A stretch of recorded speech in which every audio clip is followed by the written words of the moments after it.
And we're live. Week 12 NFL season is upon us. My man Detroit Beastie looking all sharp over there with that glorious beard he's working on. It looks so good. I didn't say that, Chris, but dang, dude, I like that. And your man Donuts here. We're going to be breaking down the NFL slate, talking some sports betting, talking some DFS for sure, building some lineups, using some fancy cruncher, showing you the study hub. And we're going to kick our show off with how we've done it for the past 2-3 weeks now. We're going to start off with underdog picks and monkey knife fight picks for the first 10 minutes or so. Kind of let people stroll in. I feel like everybody waits for the alert in Discord, Chris, and they see the alert. They're like, yes, they're live. Let's go.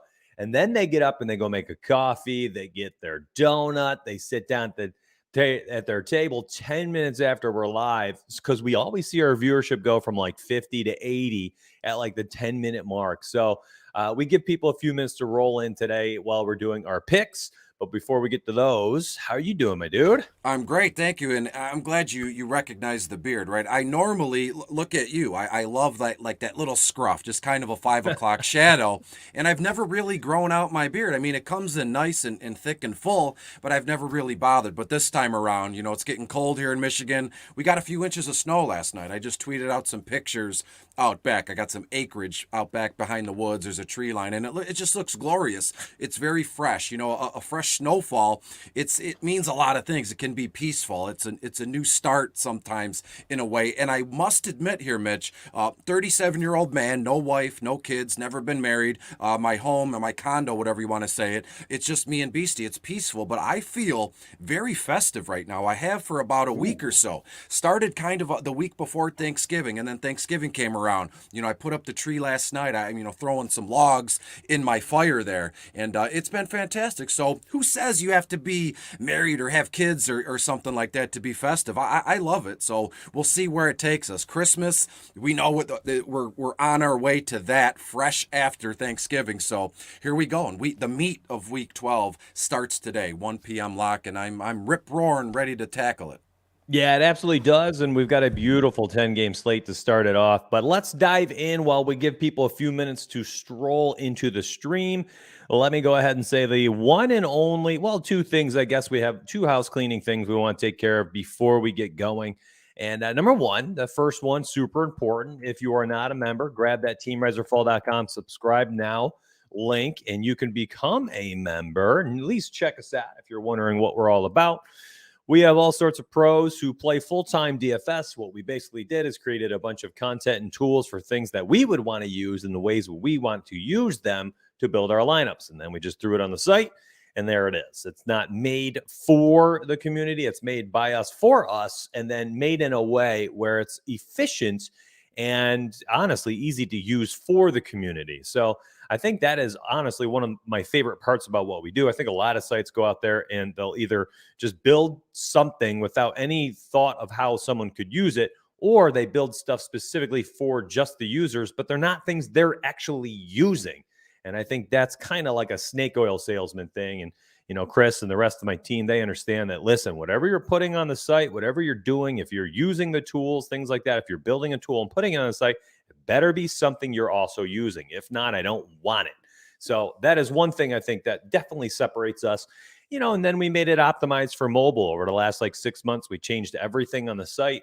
You know, I dumped, I don't even want to tell you how much money I've dumped into the site, an obscene amount, more than I thought that you'd ever have to pay for a website to become fully mobilized so you could use any tablet, any cell phone, everything, and it looks glorious and it works smoothly. So give us a check if you've been here before. If not, check out that link and you can see some of the updates. And then, of course, my friend, for the, let's see here, for the week 12, let's see. Okay, not bad. So we got about 40 people watching, 8 likes. Listen, fam, we never ask for it. Today I'm asking for it. Smash the like button right now for us. Just hit that like button. Scroll down on your cell phone while you're hiding from your family, you know, and pretending like you got a little bathroom mishap going on and you're sitting there watching the stream on your phone and hiding from the kids. Scroll on your phone, hit the like button for us. And if you're on PC, you should be able to see it, man. Just hit that like button. That's super helpful for us. Putting up, you know, probably 3-4 hours of preparation for the stream and then 2 hours of live stream for Beastie and I. It's a lot of effort that goes into it. The like button is the one thing you can do to support us, to keep on doing it. So the underdog fantasy, we've been doing this to start off our weeks, and this has been so fun. And last week we did not hit it. So we had a 2-week stretch where we nailed our free pick for everybody. And today, let's see if we can get back in the winners column. I'm going to go ahead and post that link, and it is promo code donuts. You get up to $100 cash deposit match, and you can play the super fun site. So we've been doing the pick'em. The pick'em have been super fun. They do have these drafts here, though. So I'm going to bring up the pick'em. We'll kind of scroll through the game by game real quick, take about 5-10 minutes while people are joining and hitting the like button, and we'll go from there, okay? So I'll toss some of these lines at you, Beastie, and then you can kind of make some of your picks here. Let's look at one right now. We got Mike Davis. So I know that Cordarrelle Patterson put in 3 limited practice this week. Kadri Allison is out this week, so it's going to be the Mike Davis and likely Cordarrelle Patterson show. His rushing prop is 23.5 rushing yards at Jacksonville. We know that Jacksonville has not been a good defense this season. They're giving up 1 million yards on the ground, I believe, last I checked. So I'm going to go to the rushing yards per game, and we're going to take a peek at Jacksonville. They are, well, it's gotten a lot better. 112.5 yards per game on the ground they are giving up. We got a 23.5 yard prop for Mike Davis. How do you feel about that one? Where do you lie? It's crazy to me that I have in my what I've done and doing my math here, I have him for about 5, maybe 6 carries, only looking at about 19 or 20 yards. So far this season, 91 carries, only 290 yards. Davis only averaging 3.2 yards a carry, and that's not good for those of you who, you know, can't utilize, you know, yards and average here. So Mike Davis, to me, my gut, or actually, excuse me, the numbers and the projections say under, but how the heck can a professional running back that's going to see a handful of targets not get to 23 yards against the Jacksonville Jaguars defense that I believe is around, you know, middle of the road. They're like 16th or 17th against opposing running backs here. So I'm going to go over against my better judgment here. Yeah, you look at the game logs. If you're a game log watcher, you're looking at someone like Mike Davis. He said over 23.5 yards just one time in the last 5 games. I do think that this team, honestly, is going to kind of go back to trying to run the football a little bit. They have looked absolutely miserable trying to throw the football for the past 3 weeks, and you could see Matty Ice struggling big time, man. I mean, 117 and 153 yards in the past 2 games, thrown 4 picks, been sacked 6 times. They can't move the football. They have 1 field goal in those 2 games. They got blanked by the Patriots 25-0 last week, 43-3 against Dallas.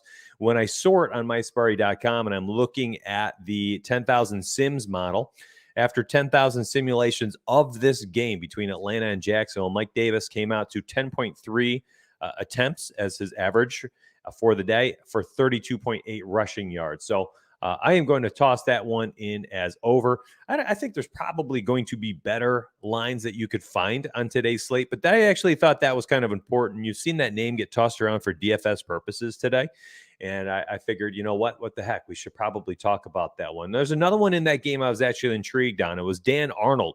If you saw his receiving prop, it was 41.5 receiving yards. Now, in the last 3 weeks, for Trevor Lawrence, this dude has become kind of like his de facto number one. It's sad to see, but he's had over 60 receiving yards in 3 straight weeks, 68, 60, and 67. So Dan Arnold with a receiving prop of, just 41.5 receiving yards. Even the Sparry model has him at 45.2. And that would also be an over. I'm intrigued to hear if you were on the same page as the model and recent production, or if you're going another direction.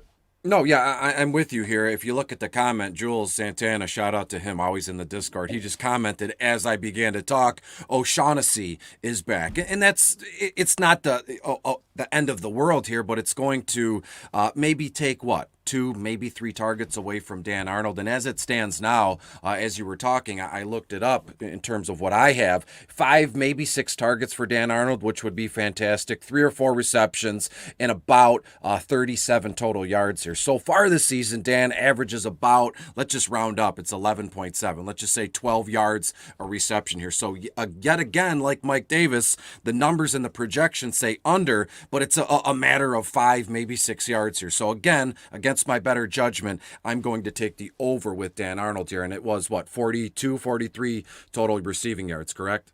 Yep. 41.5. So right there. Yeah, I'm cool with that, taking the over on that one.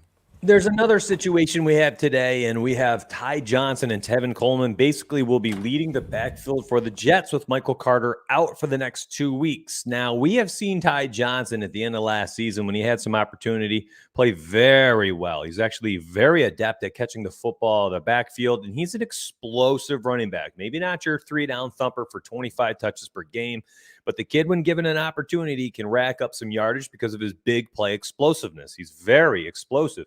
And if there's anything the Jets need right now, it's an explosive player like Elijah Moore stepping up this week. Ty Johnson stepping up. They know what they have in Tevin Coleman. They don't have very much. He's an older veteran back. They have really no reason to run him out there for 15, 20 touches. I fully expect Ty Johnson to have between probably 12 to 15 touches today, ultimately because I think he's going to be used on 3rd down and in passing situations the entire game. Tevin Coleman won't sniff the field, I would imagine, for this game during passing situations. That 49.5 rushing receiving prop against Houston is delectable to me, my friend. When I go look at the NFL Study Hub in Houston, you can see their defense right now, giving up 133.5 rushing yards per game on the season.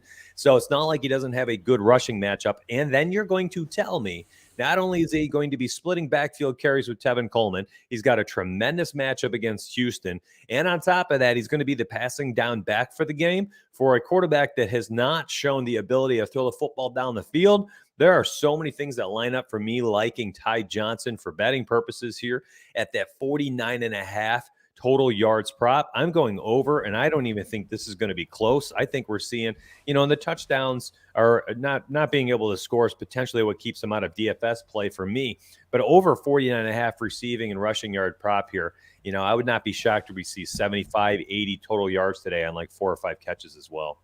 Yeah, that's exactly what I have here. And when I look at it, when I compare Ty Johnson to Tevin Coleman, and just a side note here, this might be, call me crazy, this might be my favorite game from a DFS perspective. And I know we'll get there. Crazy. Don't want to derail the segment here. But to me, I have Tevin Coleman getting a couple more carries than Ty Johnson. But obviously, Ty Johnson will be the go to, as Zach Wilson is back, check down Charlie, however you want to put it. So to me, Ty Johnson, absolutely. My initial reaction, 35 to 40 total rushing yards, and almost the exact same thing in terms of receiving yards. So to me, 85 yards is a safe floor for Ty Johnson today. Very much over on that one. We got another situation out there in Tennessee. Jerry McNichols joins Derrick Henry on the IR. They are losing bodies all over the field. A.J. Brown also tossed on the IR. They're going to have three wide receivers that started the season on their roster as active today. And that's just the state of affairs in this backfield. And Darian Evans, I believe, is still out. They're down to Donta Foreman, the explosive running back in the days for Houston before he tore his Achilles. He is likely the lead running back first and second down. But we saw Dontrell Hilliard get some action last week. He had 10 targets. Literally Tennessee just could not push the football down the field. They had no one to throw the football to down the field. It's sad. And he had 7 carries for 35 yards. He had, in those 10 targets, he had 8 receptions for 47 yards.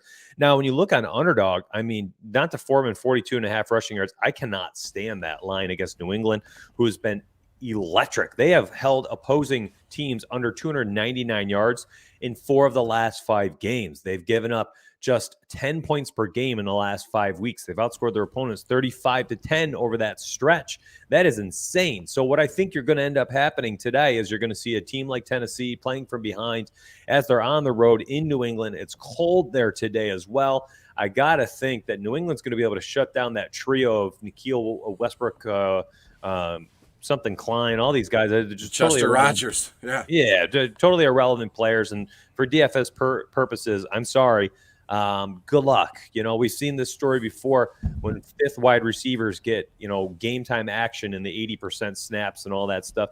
It just doesn't work out the same way. An NBA backup point guard gets in there, plays 35 minutes, gets a usage rate of 20%, and produces at min price. Does not happen in NFL circles at the wide receiver position. They're that bad usually for a reason. They're priced down there for a reason. And the extra time in the field does not mean they're going to get open or garner attention from the quarterback. You know what I do think is going to happen? I think a team playing from behind against another team who's outscoring opponents by 25 points per game right now over the last 5 weeks means Dontrell Hilliard should get a ample amount of time in the backfield today and a lot of targets out of the backfield. I think the over 51.5 receiving and rushing yards could be hit on receiving alone today. So I'm taking the over on that one. I'm not sure where you stand here. I'm actually intrigued to hear what you think about some of the wide receivers in this spot too. I'm not far behind with you here with Dontrell Hilliard. I have him 9-10 carries, 40 to 45-ish yards. So far, last week at least, 7 carries, 35 yards, which is an average of 5 yards an attempt. That's pretty healthy. That's fantastic. So, today, as I said, 9-10 carries, 40, 50 yards, about 4.5 yards a pop. But where he's going to make his hay here is the receptions. I have him, the floor here is around 3 receptions. I think the ceiling is around 5-6 receptions, kind of, forgive me for saying this, but almost like a J.D. McKissick kind of blow up or blow out, however you want to put it here. So to me, yeah, Hilliard, I'm going to go over on that one. And then when we look at Donta Foreman, I have him for a double-digit kind of carries, 12, maybe 13 carries in this one, about 50 to 55 total yards, a little bit over 4 a pop, 4 yards a pop in this one. And reception-wise, nothing to write home about. 2, maybe 3 receptions, 14, 15 yards in this one. So to me, I love that Hilliard prop. And then when we look at the wide receivers here, I believe, Mitch, that I mentioned Chester Rogers in bottom of the barrel, along with Chris Conley. And I'll be here all day if I, start digging through bottom of the barrel here. But to me, Chester Rogers, $5,300 on FanDuel. I know we'll get to the game here, but I get excited. Only $3,500 on DraftKings. And I have Chester Rogers just process of elimination on the field for probably 85 to 90% of the offensive snaps in this one. So to me, I know we'll get to it. I hate to keep mentioning that, but Chester Rogers very much in play, just salary relief here, or, in a multi-entry GPP in the main slate with 10 games. Well, let's move over to another spot where we could have a bunch of wide receiver injuries, and we do actually. Kadarius Toney looks like he's not playing today. Sterling Shepard is also out. Giants are just falling apart at the seams for, I don't know, probably the last decade, honestly. But we're looking at a game here today against Philadelphia, division rivals, so to speak. And you have two wide receivers in Darius Slayton, Kenny G, who both likely will be running a high amount of snaps today as long as they can stay on the field. They're both made of glass, and Kenny Golladay is one misstep away from pulling that hamstring again, as he often does, or lower back tweak. Darius Slayton can't keep those ankles healthy, so on and so forth. But you have two wide receivers who honestly should be running at 85, 90% snaps today as the wide receiver 1, wide receiver 2 on the outside. You'll have Sterling Shepard getting a ton of snaps as well. Now, has that opportunity on the field turned into production we're looking for this season? No, not really, but we do have opportunity today, and both of their receiving props are quite low, and both of them are downfield targets. They're a catch away from honestly passing up both of these props. I don't know where to go with this right now. I'm actually going to research it on Sparry real quick, but I'm going to let you kind of give your input here. Kenny Golladay, Darius Slayton, how do you feel about them for DFS? How do you feel about them for their props lines of 49.5 for Kenny and 42.5 for Slayton? Well, in DFS purposes, no issue. And I was waiting for you to mention Kenny G's hip. He can't keep the ankle healthy or his hamstring. It's about Kenny Galladay's hip. He's like an old German Shepherd with hip dysplasia. He's always, something bad's going to happen here. And I'll leave it at that. I spoke too much already. Kenny Golladay, $5,900 on FanDuel. On DraftKings, only $5,900 on FanDuel, only $5,100 on DraftKings. And when I look at what Kenny G, what I have for his projections, looking at 7-8 targets, maybe 4 or 5 receptions, 65, 70 yards, something along those lines here.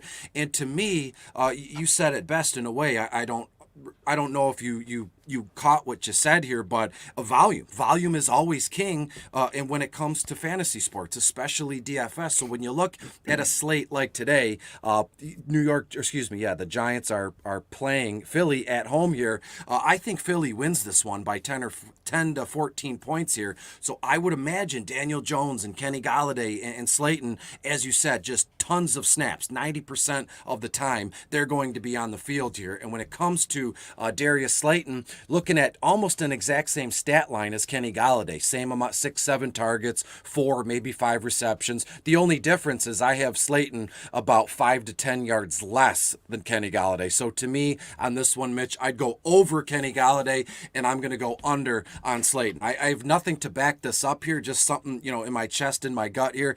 It just seems that this looks, in a way, too good to be true. They're going to be on the field. Their price is cheap. To me, there's something weird's going to happen with Slayton, where we're going to roster him. We're going to place our bets here in the first drive of the game. Something weird's going to happen, and he'll be done for the game after the first 5 minutes here. Just a thought in my mind right now.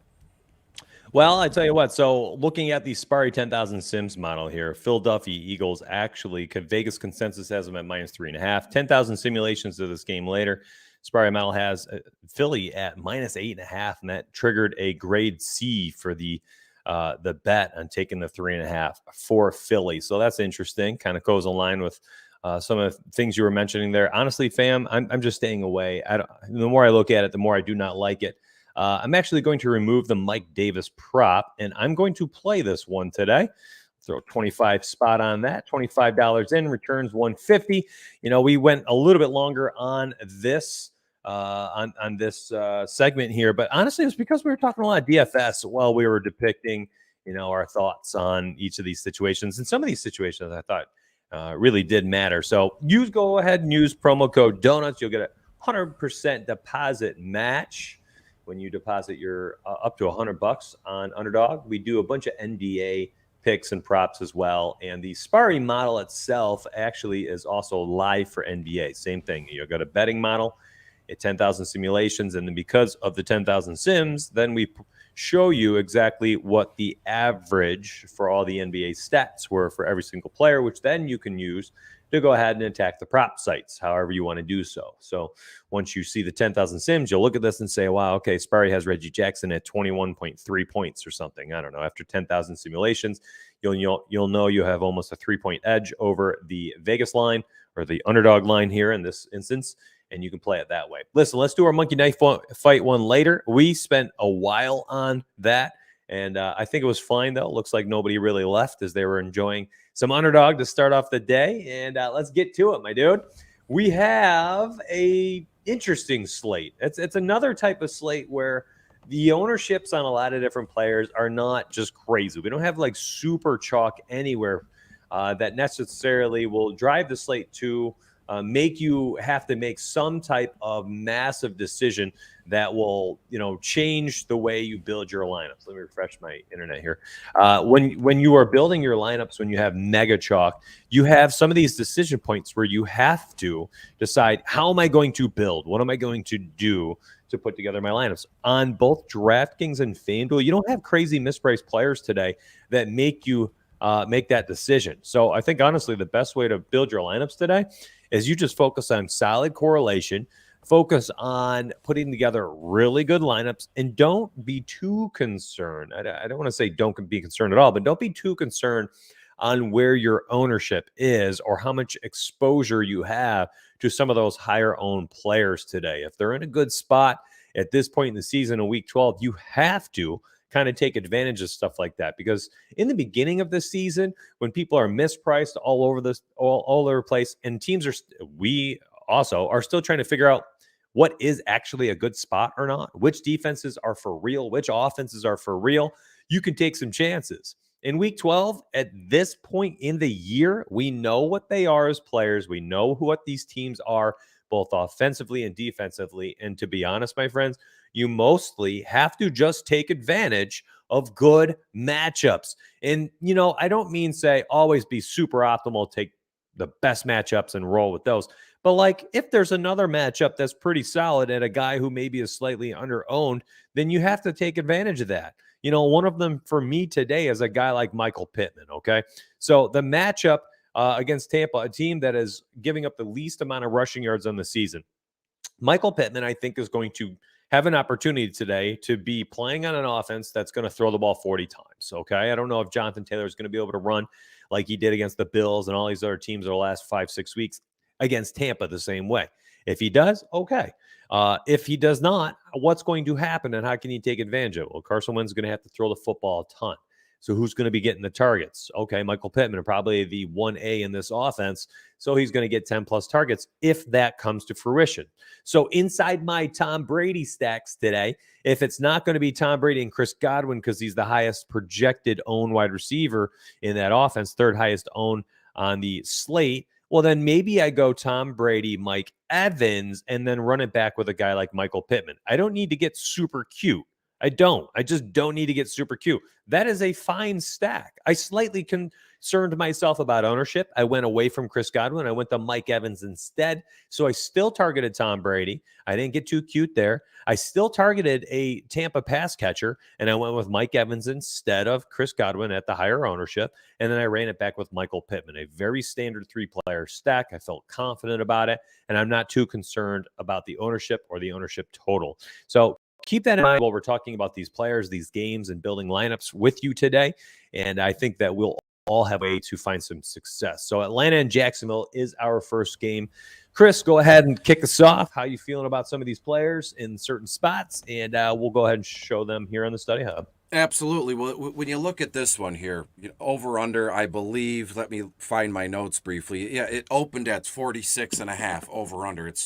Went down just a half a point. Nothing crazy there. What's shocking to me is Jacksonville is getting 2 points at home. So that means they're an underdog here at home. When we look at the Atlanta Falcons side of things, last time we saw them a few Thursdays ago, they got shut out by the New England Patriots. Matt Ryan looked awful. I mean, that whole offense was just pitiful. It was sad. Almost made me feel bad. And then I realized, you're a Lions fan. Atlanta's going to be okay here. But from a DFS perspective here, I know I've heard it all week. I'm sure you have too, or anybody that's watching this. It's been all about James Robinson. Granted, the Atlanta Falcons are 27th overall in defending opposing running backs here. Robinson is, let me double check, $7,600 on FanDuel, $6,200 on DraftKings. And as you said moments ago, there's no real need to get too cute on this slate. Look for correlation, and we go from there. So to me,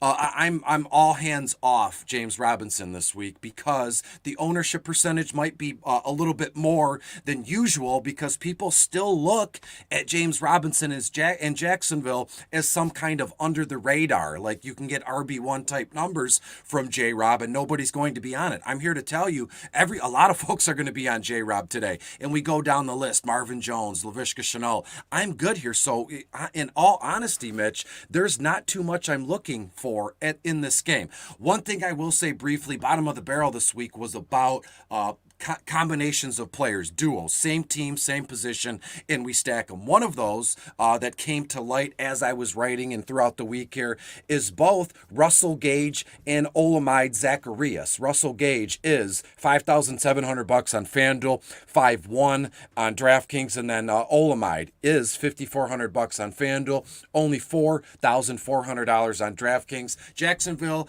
23rd overall against opposing wide receivers. And look, my whole rationale with this one, maybe I'm crazy, maybe I don't know here. Let people in the comments let me know if this is wild to think this, but there's just no way the Atlanta Falcons get blanked again. Personally, I have Atlanta putting up like 28 points in this one. So where's it going to come from? Mike Davis, probably not. And so to me, I like the idea.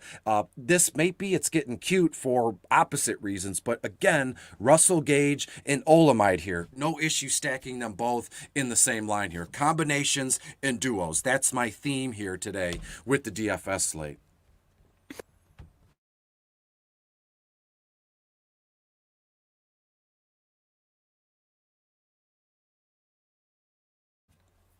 You must be muted, Mitch. I can't hear you. Oh, of course, here we go again. Listen, I'm actually intrigued in both James Robinson and Cordarrelle Patterson. Patterson, he put in 3 limited practices this week. I feel like, he's certainly going to be playing after 3 limited practices, and apparently almost played last week. His price tag on Yahoo is $21. I actually like that price tag. It's a half point per reception league for scoring format. James Robinson, I think, has some solid touchdown equity today. Looking at our projections on the Study Hub today, both look phenomenal, but the ownership is higher on those sites. So we have Yahoo ownership on James Robinson, 19.9%, Cordarrelle Patterson, 28.1%. Now, the 28.1 is actually pretty high for a Yahoo projection. So, if you're going to choose between the two, I think honestly, you're removing Cordarrelle Patterson's probably the play. Jacksonville at home against Atlanta, I think, is a fine spot. And if you're playing tournaments, I think, honestly, I'm probably taking both of them out of my pool. So I think very small tournaments, or if you're playing cash games, both are fine and both are in play. The larger the tournament goes, I'm probably removing Cordarrelle Patterson at that 29% ownership projection. James Robinson would stay in play for me. And that is about it as well. On DraftKings, I do think both of their price tags are pretty solid. So it's FanDuel really is where I have the issue. I don't know why, but James Robinson is priced at 7,600 on DraftKings. And on DraftKings, we have Cordarrelle Patterson on FanDuel, he's 7,600, and Cordarrelle Patterson is 7,800 on FanDuel. Just crazy high pricing. So if we take a peek on DraftKings here, both of these running backs are actually affordable. And James Robinson at 6,200, I think, is a great price tag. 6,500 for Cordarrelle Patterson. I actually think is semi-awkward. People honestly probably are just going to be looking at this saying, well, listen, if Aaron Jones plays today, I'm going Aaron Jones. If Deontay Harris plays today, I'm there. Saquon Barkley is going to garner some looks. Joe Mixon, 75, 81 for Delvin. They're going to say, why don't I just pay up $1,000 and get someone who scored 20 plus in 3 straight games in Joe Mixon? And I don't blame him. I honestly don't. He's dude is an absolute workhorse finally, and he's getting the opportunity. So I think you got some kind of awkwardly priced guys here. And I think that a lot of people will just pay for Myles Gaskin at 56 in a very similar, poor offense, high opportunity role. And I get it, but that makes me want both J-Rob and Cordarrelle Patterson a little bit more today because they're so awkwardly priced. So both are in play for me. And let's move to the next game. Get off the NFL homepage here. Study up. Next game, Carolina, Miami. We're kind of starting off with some of these crummier matchups, crummier games here. But there's always a spot or two in some of these crummy games where you have some players who are certainly in play. Of course, a few of them are going to be Jalen Waddle on DK at 5.9. PPR equity is high right now. Myles Gaskin across the industry is super usable. $14 on Yahoo, 6,200 on FanDuel, 5,600 on Draftkings. And the ownership is not terribly high across the board as well. 12.5% projected ownership for Gaskin on Draftkings, 11.5% on FanDuel. And over there on Yahoo, though, that is where he's basically cash viable, and that's about it for me, as Gaskin at 35.3% ownership projection on Yahoo. So you've got a few guys there. And then on the other side, it's basically Christian McCaffrey or nothing for me. He's in play in all formats across the board, but he's definitely kind of priced at value. Oh, my goodness, $9K on DraftKings, in play, $9,700 on FanDuel. Starts to get tough. You need touchdowns. And $40 on Yahoo. My goodness, if he does not score a couple there, you might be in trouble. Are you looking at anybody else outside of those three, and are you even on them today? Yeah, I'm. To me, it starts in this game. It starts and ends with DJ Moore, $6,700 on FanDuel, and then on DraftKings, DJ Moore only $6,200. And when you look at, obviously, Cooper Kupp is the most expensive wide receiver. I only say that to kind of put into perspective, when I pivot and where I go. So DJ Moore, you're looking at almost $3,000, $2,800, something along those lines, cheaper than the highest priced wide receiver here. And when you look at what the DVP matchup and what Miami can do there in coverage, they are 31st overall in defending opposing wide receivers here. So to me, DJ Moore, I wouldn't be shocked to see 9 or 10 targets, 6-7 receptions, over 80 to 90 yards. I mean, I wanted to say over 100 yards, but that's a big kind of claim. It's a good big spot to hang my hat here with DJ Moore. But again, almost over 12 yards of reception in this one overall so far this season. So to me, if you wanted to, you could stack Cam Newton, sure, and DJ Moore. But to me, you could play DJ Moore as a one-off in this game as you're building your lineup. Boom, I've done this already. I've already booked some lines where I start building, and boom, DJ Moore is the first wide receiver I add, and then I plug in players around that. That's how much I like DJ Moore this afternoon on the field. 85 to 90% of the snaps, at least that's what I have projected here. So to me, DJ Moore is a must-have in any and all formats here. FanDuel, DraftKings, Yahoo, however you want to do it. A fantastic cash game play because, as I said, I believe his floor is probably 4 or 5 receptions for 50, 60 yards. He will find the end zone, and how is that going to happen? Cam Newton throwing him the ball. So to me, starts and ends with DJ Moore in this one here, Mitch. Yeah, I mean, DJ Moore ran a 94% snap rate last week. It was his highest he's had all the way dating back to week 8. He had never topped 85%. He did get an extra target this past week as well, an extra touch at 5 touches, 7 targets. He is that guy who you can consistently lean on getting opportunity. We're talking 8, 7, 7, 7 targets over the last 4 weeks. So the opportunity is there. Market share 25.89% is fantastic. He's always going to get his opportunity. He's going to get his chance to score some points. and he's fairly priced across the industry. 6,200 on DraftKings, 67 on FanDuel, $20 on Yahoo. It honestly just kind of rolls back to whether you believe Cam Newton's going to feed him the football enough or get him some high equity targets in that week for whether you should play him or not. We got a divisional game here. Chargers are traveling to Denver. Into Mile High they go. These are always very tough matchups. That AFC West kind of beats up on each other. You don't see too many high-scoring games, not even between the Chiefs and the Chargers, I don't believe. And this is a spot, I think, honestly, that garners your attention, though. There's a lot of guys who you have high hopes for every week on Denver, and they keep kind of failing us. But sooner or later, they're going to have to score some points, right? I mean, Teddy B's got to push that ball down the field somehow to Cortland Sutton and Jerry Jeudy, but maybe he doesn't. I don't know. And this is a spot I'm actually willing to go back to the well. I like Jeudy at 5.5 on DraftKings, $14 on Yahoo. Give me that touchdown equity at 6,100 on FanDuel. I think he's got it. We've seen him get down the field on these large chunk plays before. He can take one to the house. Not a big touchdown guy, though. I think he only scored 3 last year, even without Cortland Sutton on the field. Guy who has the touchdown equity I'm looking for, honestly, in this game is Sutton, and he has just 6K on FanDuel. 5.4 on DraftKings, phenomenal price tag. And I don't know what happened, but Cortland Sutton is the minimum price on Yahoo today at $10. And when you go look at the ownerships on each of the sites, he's phenomenal. Sutton, 3.4% on DraftKings. On Yahoo, 2.7%, and then just 7.2% ownership projected on Yahoo. And the Chargers defense, astronomically high projected ownership at 22.4% on Yahoo.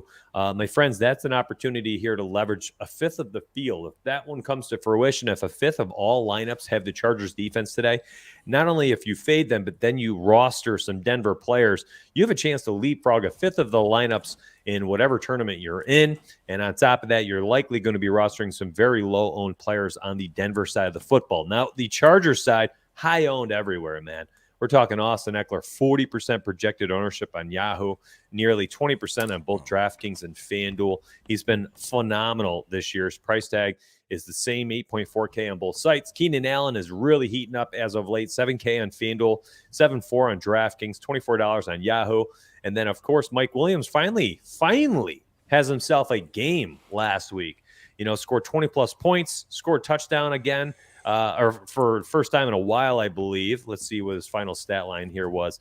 5 catches, 97 yards, and a touchdown. Opportunity's been there. If we've seen 5+ targets in 5 straight weeks, just was not getting the downfield targets. His touchdown last week, though, I want you to be mindful of it.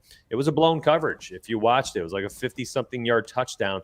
It was blown coverage. Something happened in the defense, and he just took it to the house. There was nothing really stopping him. So, you know, touchdowns are like that sometimes with these big play downfield guys. So not too sure what type of a stock you could put into something like that. I'm intrigued to see where you are in this game. Justin Herbert ended up being one of my cash picks inside the Donuts playbook, I believe, on DraftKings.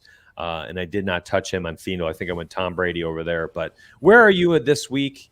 And how are you feeling about, you know, this game? And do you like Denver at all, really, on the other side?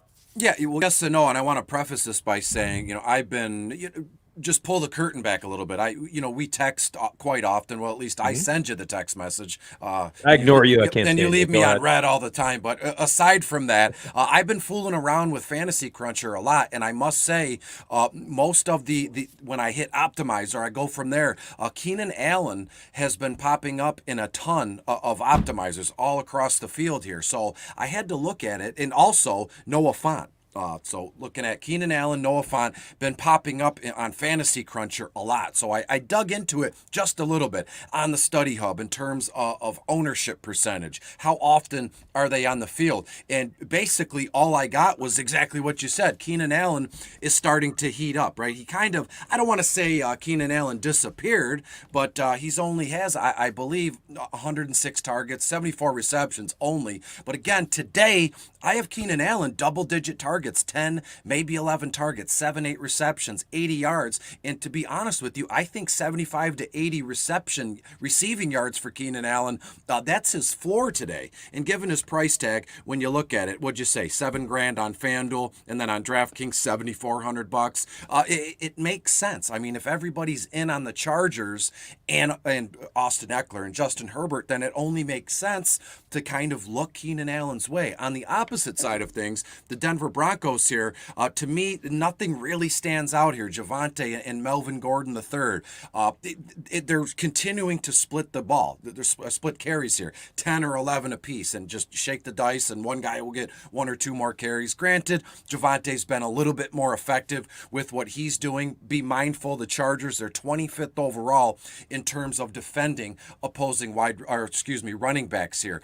Cortland Sutton, as you mentioned, I won't belabor that point. Jerry Jeudy, Tim Patrick here, but I want to stop and mention Noah Fant or even Albert OK. I call him OK Winnagaba. I hate to torture his last name here, but to me, Noah Fant, you look at the DVP here, it's just sweet as pie. The Chargers, 31st overall against opposing tight ends here. Noah Fant, we know this guy is a very athletic, gifted pass catcher, but there's just been so many moving parts in that offense, and personally speaking, Mitch, I don't know if Teddy Bridgewater can kind of support all these options, both running backs, Tim Patrick, Jerry Jeudy. I don't know if he can do that. So Noah Fant's been falling by the wayside. I think we get a little glimmer of hope today with Noah Fant. 6, 7 targets, 4 or 5 receptions, 50, maybe 60 yards, and Noah Fant finds the end zone today. And if you want to pivot and get weird, which I do a lot in terms of my writing and my broadcasting here,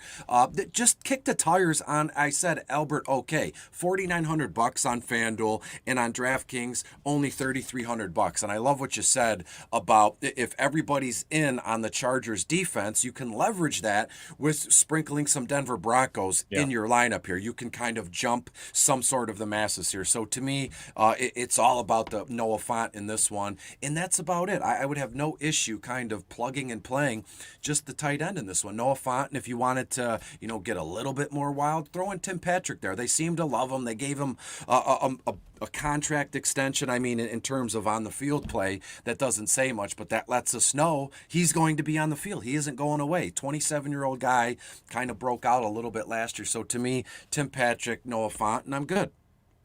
Yeah, I think this is actually a really important game today. And I think, honestly, it's because of that Chargers projected ownership and the idea of going ahead and trying to leverage it a little bit with some Denver stacks. Now, I went to our top stack tool here, and I was looking at DraftKings specifically, and I sorted by the Chargers-Denver game, quarterback, +1 opponent. That's a 3-player game stack. That's what I was looking at first. And the very first stack that came up was Herbert, Allen, and Jeudy. Then the next one was Herbert, Allen, and Sutton, Herbert, Allen, and Fant. So out of the 3-player game stacks, Teddy Bridgewater did not show up until the 4th stack. And even if we're going by the value rank, even way down here, Justin Herbert, you can see the second best value stack in this game is Herbert, Cook, and Jeudy.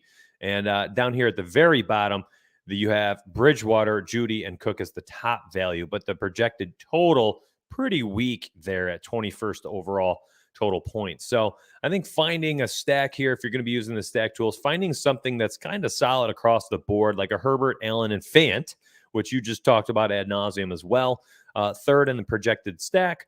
They are 7th in the projected stack ranking and 9th in the projected stack value. So there's some opportunities here to stack up some of these players in these spots. And in this game, pricing wise, I think the issue is honestly is just they're kind of all priced at value. It's not like you're really getting a bargain on anybody, but maybe that's also why we're going to see a lot of these players have lower ownerships than you'd probably see if they were better priced and you had an opportunity for, some higher value plays. But, honestly, we're not too concerned about ownerships again today. We talked about that.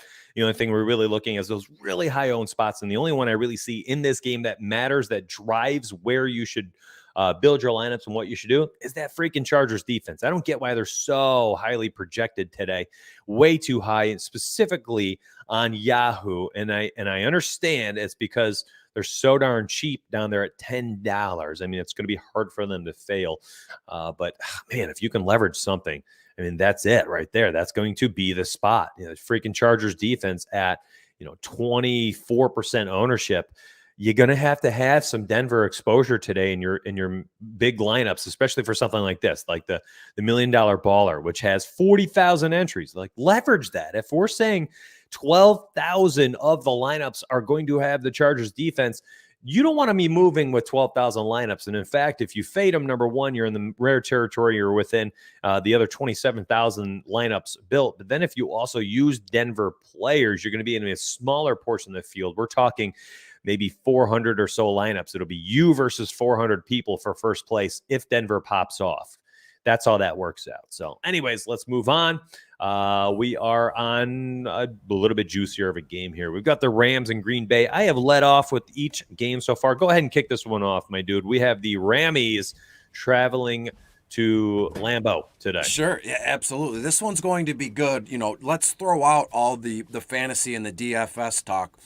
Just give me a minute or two here. Matthew Stafford going back to Green Bay at Lambeau Field. It's the end of November. It's going to be cold. As I told you at the beginning of the broadcast, it snowed here. It snowed even more in northern Wisconsin, or on the west side of the state or east side of the state where Green Bay is. It's going to be cold, going to be nasty. Kickoff is at 4:25, so 30 minutes after kickoff at 5 p.m., it's going to be pitch black, and the temperature's going to drop down again here. Stafford has rarely fared well in Lambeau, given all the years he was here with Detroit, NFC North kind of a matchup. But now Stafford's got an entirely different team, a better head coaching staff, better players here. So to me, I said all that to tell you this. I'm fading Matthew Stafford today. And you look at the DVP, Green Bay, they're 8th overall. I just think that as it stands right now, the Rams and Matthew Stafford, could you chalk it up to some growing pains? Stafford, the last few games, made some bad decisions, pick 6, and then the next possession, he throws an interception inside in his own 5-yard line here. So again, rather have that happen now than we get to the playoffs. In terms of this game, week 12 here, it's going to be all about A.J. Dillon. And at this point, it's going to be about what kind of contest are you in? What kind of ownership? How high can the ownership percentage be that you're comfortable with? Are you going to take a heaping spoonful of the A.J. Dillon chalk? $6,900 on FanDuel, only $5,900 on Draftkings. To be honest with you, in recent memory, I can't think of a time where a player is going to be so, widely owned here. We're looking at probably 60-70% ownership, depending on the contest, obviously. If you're in a 3-man, 5-man, 10-man, probably 100% owned. On main slate, against 14,000 other entries, it's going to be sky high. So if you're going to eat it, you have to be mindful. He already has, if his ownership, let me put it this way, if his ownership percentage is 30-40%, then he has to come through with his value. There's no, if he hits 3-4 times value, I'm in the money. No, you're going to need him to hit that value in order to just sustain and keep pace with the rest of everybody that's kind of in these contests here. Just on a side note, Devontae Adams been popping up in a ton of stuff I've been doing on the Rise or Fall Study Hub and also Fantasy Cruncher here. So again, Adams, Keenan Allen, they're one and the same to me, at least this week. You can't go wrong. And then when we go on the Rams side of things, it's going to be interesting how they use Odell Beckham Jr. $5,800 on FanDuel, which was shocking when I saw it a few days ago. And then on DraftKings, OBJ. I always call him ODB, like he's in the Wu-Tang Clan. But Odell Beckham Jr., $5,000 on DraftKings here. So everything I've read so far leading up to this one, they want to get him more involved. And what does that mean? Personally, I think Odell Beckham is going to be, call me crazy, but I think they're going to, I don't want to say highlight him. How is that possible with Hendy and Cooper Kupp on this field? But I think that Stafford, in a way, is going to unapologetically kind of push him the ball. I have Odell Beckham around 7 or 8 targets in this one. I know that's a little high, but let's see what he can do here. So to me, it's all about what can you stomach in terms of the Green Bay Packers chalk. A.J. Dillon, I don't think Aaron Jones plays. I think he could, but what's the point? Green Bay's got a bye week in week 13, and boom, they're off and running, already in a playoff spot. No reason to kind of decline that. And just before I toss it back to you, I've been talking for a while. I'm getting fired up. We're about an hour in. Coffee's here, and I'm getting fired up. Just take an honest look at Josiah Deguara, their Green Bay's tight end here. He's only $4,900 in FanDuel. On Draftkings, Deguara $2,600 on Draftkings. I mentioned him in bottom of the barrel this week. I highlighted his name. The Rams are 20th overall against opposing tight ends here, and this is what Aaron Rodgers does. Almost like Tom Brady when he was playing for the Patriots, he'll make some nobody wide receiver a star in the slot. Aaron Rodgers can do that at the tight end position. Look no further than Robert Tonyan last year. So who's to say Deguara doesn't go back-to-back games with a touchdown reception? Kid caught one last week. I think he's in a great spot to catch another one this week. And while everybody's, dipping and diving, shooking and jiving, however you want to put it, let's just sneak in the back door here with Josiah Deguara and see what we get here. I want to show something actually. Instead of just sitting here and kind of highlighting this game and analyzing it, I want to talk strategy here real quick. All right. So we have, and I'll go ahead and blow us up big screen. I want everybody to make sure they see it. We have an opportunity here where we've got a game time decision with Aaron Jones. I mean, Shefty posted a tweet last night, 10 hours ago. It was like midnight or so. And he posted a tweet and it said, Aaron Jones, limited practice all week, wants to play. There's the team that wants to make sure he's healthy for the playoff push, though. And they, as Beastie had mentioned, this team has a bye week in week 13. So they have an opportunity to rest him this week, rest him next week. A.J. Dillon is effective.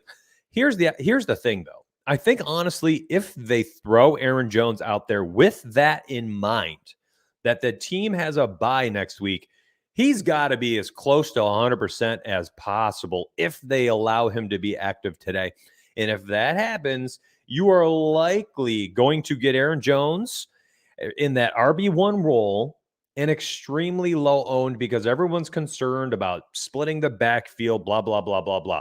Listen, if they're throwing him out there with the bye week looming next week, I think Aaron Jones is going to be getting a full complimentary, backfield experience, a bunch of touches, and A.J. Dillon becomes basically the reserve RB2 that we've seen all year.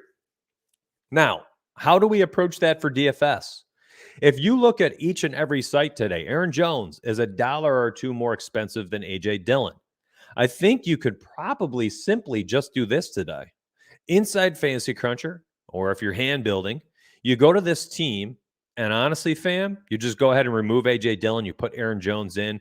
You switch their projections. So you make, Aaron Jones 16 points, and you put A.J. Dillon down to 6 or whatever it might be. And then when you crunch, you're going to get a bunch of exposure to Aaron Jones. And if you find out during the game time decision that he's out, go ahead and just swap all Aaron Jones down to A.J. Dillon. Very simple to me. 4 o'clock rolls around. He's out. Okay, no problem. Aaron Jones gone. And I'm going to slam back in A.J. Dillon. Why can I do that across the industry? Well, again, I just told you $100 more. Aaron Jones, swap all later to A.J. Dillon if we find out that Jones is out.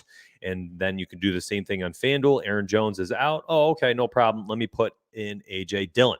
What you cannot do, because of some of the way the sites do the swap all, especially DraftKings and Yahoo, you can't swap up in salary. So if you have A.J. Dillon in here, even if you have $3 left over in your lineups, you cannot swap all to Aaron Jones. On DraftKings, you cannot swap all 59 to 6,000 A.J. Dillon up to Aaron Jones if he's active. On FanDuel, you can if you have the money left over. But I think you might as well just go Aaron Jones, and then you can swap all later if he's inactive to A.J. Dillon. And I'm telling you, if Aaron Jones is active today, that team says we're not too concerned about injury, and they're going to throw him out there 15, 18 touches. And Aaron Jones and 15, 18 touches can go nuclear at that price tag. So that's kind of how I'm approaching that situation today. And let's just move on from there. Minnesota, San Francisco. I actually think this is a very interesting spot. Ownerships are pretty solid across the industry.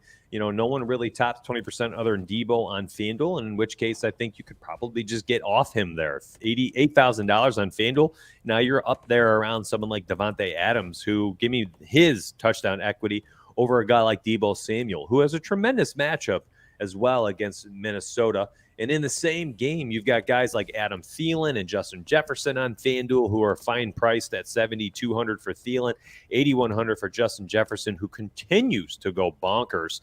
This kid's just having such a good season, and he's heating up. And if you watched last season, you know what? This was something that happened in the second half of last year, my friends.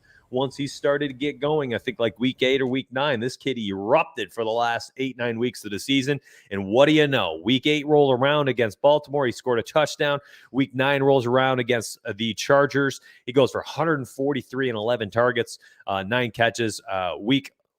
Maybe my weeks are off. 9, 10, and 11 here against Green Bay last week. 169 receiving yards, 8 receptions, 2 touchdowns. Is it happening again? Because it surely looks like Justin Jefferson might just be one of those solid second half of the season guys when the rest of the league starts to get beat up, broken down, tired. Their legs are, tired towards the end of the season here. Justin Jefferson just, an athletic freak. This kid is superb at every level of the game, runs the entire route tree, has tremendous nose for the end zone here, great inside the red zone, can get down the field over the top, just an all-around tremendous wide receiver in Justin Jefferson. And if the rest of the league's starting to break down and he's just getting better and better, I love him across the industry today. And I don't care about what site. I don't care about his ownership. I'm getting exposure to Justin Jefferson today. He's going to be one of those guys who has that tremendous touchdown equity. A similar play to me as Devontae Adams, where I don't care about ownership weekly if you're getting him at these price tags. And I'll go ahead and use both of them today and feel confident about it. Yeah, you're absolutely right here. And so you talked about Minnesota beautifully. So in turn, what's the point of me rehashing what you said here? So let me talk about San Francisco briefly, if I may. I'm trying to, something new for me, I'm trying to, during the course of the broadcast here, I'm trying to paint a picture of what way my lines are going, and specifically, how my lineup is building here. Grab a pen and paper to anybody watching this. I say that a lot in my DFS videos. I don't think it comes off condescending. I just want people to get the best, possible DFS information they can here. So, as I said, Keenan Allen popping up in a ton of my stuff on Fantasy Cruncher here. Same thing with Devontae Adams. Guess who else is popping up like crazy? Jimmy Garoppolo, the San Francisco 49ers quarterback. Obviously going to be playing every snap, 100% of the share. I did, just in case, mention Trey Lance on in bottom of the barrel. Maybe if he's well enough, they work him inside the red zone 2, maybe 3 plays. But to be honest with you, now that I think of it, Jimmy G is going to be the man, at least this game alone here. So Jimmy Garoppolo, $6,500 on FanDuel, only $5,700 on Draftkings. And also, Minnesota, they're 27th overall against opposing quarterbacks. And you might say, well, Chris, when I say, people, let me know in the comments. When I say Jimmy Garoppolo, what's your first thought? I'll tell you what it's not. Big time star fantasy football producer. That's not what he does, but I will Handsome say... man, though, I tell you that. Oh, gosh, he's like with the perfect jawline and the chin. I mean, guys would kill for that kind of look here. He makes women go crazy all across the world here. But to be honest with you, Jimmy Garoppolo, let's look back at what he's done. This guy is on a heater right now, firmly entrenched as a quarterback too in terms of seasonal formats, and I honestly think he deserves our attention today. When you look at, Jalen Hurts, which was awesome, he's the most expensively priced quarterback today, $8,400 on FanDuel, $7,300 on DraftKings, and then boom, Jimmy Garoppolo, $6,500 on FanDuel, as I said. So you're getting $1,500 cheaper, $1,800 cheaper for Jimmy Garoppolo in a game at home where Minnesota, the trio of Jefferson, Thielen, Cook, they're going to push the pace of play. They're going to hang points here. And if you look at what Debo Samuel has done, this guy, he'd take it to the house on any given play here. He's carrying the ball. He's receiving the ball. So again, get Jimmy Garoppolo in your lineups. Obviously, stack him with Deebo Samuel, but don't look past Brandon Ayuk. His role has steadily increased. I remember, that old meme Pepperidge Farm remembers, but remember when everybody was like, Brandon Ayuk he's going to be a star. He's going to be a stud this year. And seriously, the first 5-6 games of the season, people are already saying Ayuk's a bust. And what did San Francisco, Ayuk, and that whole head coaching staff do? They got him more involved, and Ayuk is starting to flourish with 6, 7, maybe 8 targets a game here. His average per reception has been bumped up. Let me bring it up. 11.8 yards a reception. Let's just call it 2 here. So again, I have Ayuk 7, 8 targets in this one, 4 or 5 receptions, 50, 60 yards. I do also believe Jimmy Garoppolo throws two touchdowns is a floor for Jimmy G today. In all honesty, I think he throws 3. And in a perfect world, since we're on the road to Christmas here, why can't Santa give us a Deebo Samuel touchdown, a Brandon Ayuk touchdown, and a George Kittle touchdown in here? So please, folks, don't look past Jimmy Garoppolo today in DFS formats. If you bring it up, when you're looking at the study hub here, Jimmy Garoppolo's ownership percentage is just going to be non-existent. It's perfect for what we're trying to do. Main slate, sure. And also 4 p.m. or 4:25 only slate. Jimmy Garoppolo is the perfect quarterback for Week 12. I tell you what, somebody actually really have interest in today is Brandon Ayuk here.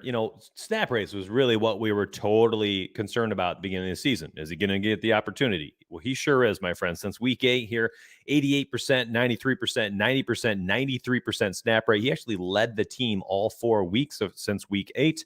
And the return to his market share that he had last year, it's back, baby. This kid has a 25% market share on the team. It's higher than Deebo Samuel over the last month of football. So you got a guy here who has tremendous opportunity. He's doing what we thought he'd do this season. Finally, it took him a while, but he's doing it now. And you look at Brandon Ayuk on DraftKings, 5.3K, my friends. 5.3 is phenomenal. So 10.5, 19.7, 5.6, 21.5 fantasy points. He's a cash option today, tournament option, stack him with Garoppolo. And my goodness, Dalvin Cook, I do not understand this. Probably my favorite running back on the entire slate. I'm saying it now. I'll say it again later. He is my favorite running back on the entire slate. It is because of his price tag, his opportunity, and his ownership. It does not make sense to me. Dalvin Cook projected ownership on DraftKings, 8.7%. FanDuel, 19.1%, not high enough in my mind. 20.2% on Yahoo, not high enough in my mind. And if you look at his price tag on each site, it does not make sense, my friends. FanDuel and Yahoo are touchdown equity sites. This guy has all the touchdown equity for seasons and seasons here. I think he led the NFL last year in touchdowns, or was second, right? He was second or third behind Derrick Henry had like 16. I think Kamara had like 18 or something. But he had $1 billion as well. He's scoring touchdowns like crazy. 25 touches last week, 27 before. He had 20 the week prior. So 20 plus in 3 straight weeks. 18 4 weeks ago, 31, got hurt in this game, and the other 2 he had over 20 as well. So this guy has opportunity. He's got a solid matchup, 115 yards per game on the ground. San Francisco's giving up. He's just $29 on Yahoo. On DraftKings, he's only 8.1K. He's a walking 20-point floor, I feel. And then on FanDuel, my goodness, 8.1K again. And he's got that touchdown equity. Play him. Stack this game. Stack Deebo Samuel and the touchdown equity he brings on FanDuel and Yahoo. On DraftKings, you're using Ayuk. My goodness, I love it. And then if you're using a quarterback, for me, I'm not touching Cousins today. I'll still use the pass catcher in Justin Jefferson, maybe even Thielen on their own, but not stacking in this game. I don't think Cousins has the volume I want. Garoppolo doesn't necessarily have the volume, but I like the price of being able to stack up a very cheap Garoppolo with Samuel and Cook on the other side. And on DraftKings, 5.7 for Garoppolo is fine. He hits 22 points and you're happy as a clam, especially if Ayuk returns a 20-point game. And then Dalvin Cook, he's going to be catching passes and running the football. I just think this is a great spot. We have talked about 3 games in a row that are fantastic for DFS purposes. And it's unfortunate that our next game is the freaking Jets and Houston. I have not too much to say other than Ty Johnson in play for me. And that's about it for me. And I'll let you talk about this one. I know you said you had a few spots you were going to be talking about in this game that you like. And I'm Yeah. totally intrigued to see what they are because this game makes me want to vomit, bro. Well, I mean, in all seriousness, that's perfect. Full screen here, so I expect Mitch, if you need to go and make breakfast really quick or do something, then that's fine because I'm going to need a few moments here, 4 or 5 minutes here, and let's get rolling here. So when you look at this game, the Jets go to Houston. The Jets are getting 2.5 points in this one. Over under is about 45 total points. Kickoff is 1 p.m. So when you look at this one, it's just one of the, how can I explain this without stuttering and stammering through it here? Everybody has their favorite game per a weekly basis, right? Was it on Thanksgiving? Was it the Minnesota-San Francisco game? But today, this game in week 12, this is my favorite game. Not from a fan perspective, but from a DFS perspective. If you look through, if you bring up the study hub, which hopefully you're playing along at home here, when you look at this, the DVP matchups on both sides are insane, right? David Johnson, Rex Burkhead. The Jets are dead last against opposing running backs. They're 21st, I think, against opposing wide receivers. And then you go to the Jet side of things, Houston is 25th against opposing wide receivers, 25th against wide receivers. So, and when you look at, I'm looking at it right now. I think the most expensive player in this game on FanDuel, and let me look up Draftkings really quick too. The most expensive player in this one combined is just Tyrod Taylor, and he's $7,400 on FanDuel, only $5,300 on Draftkings. Now, hopefully you've thumbed through bottom of the barrel by now, and I just have just chocked full of players in this game. I won't talk about Ty Johnson and Tevin Coleman because we opened the broadcast with them on the the over-under kind of bet. I believe it was underdog here. But when you look at Elijah Moore, $5,600 on DraftKings. Elijah, $6,400 on FanDuel here. 25th overall in terms of the Houston Texans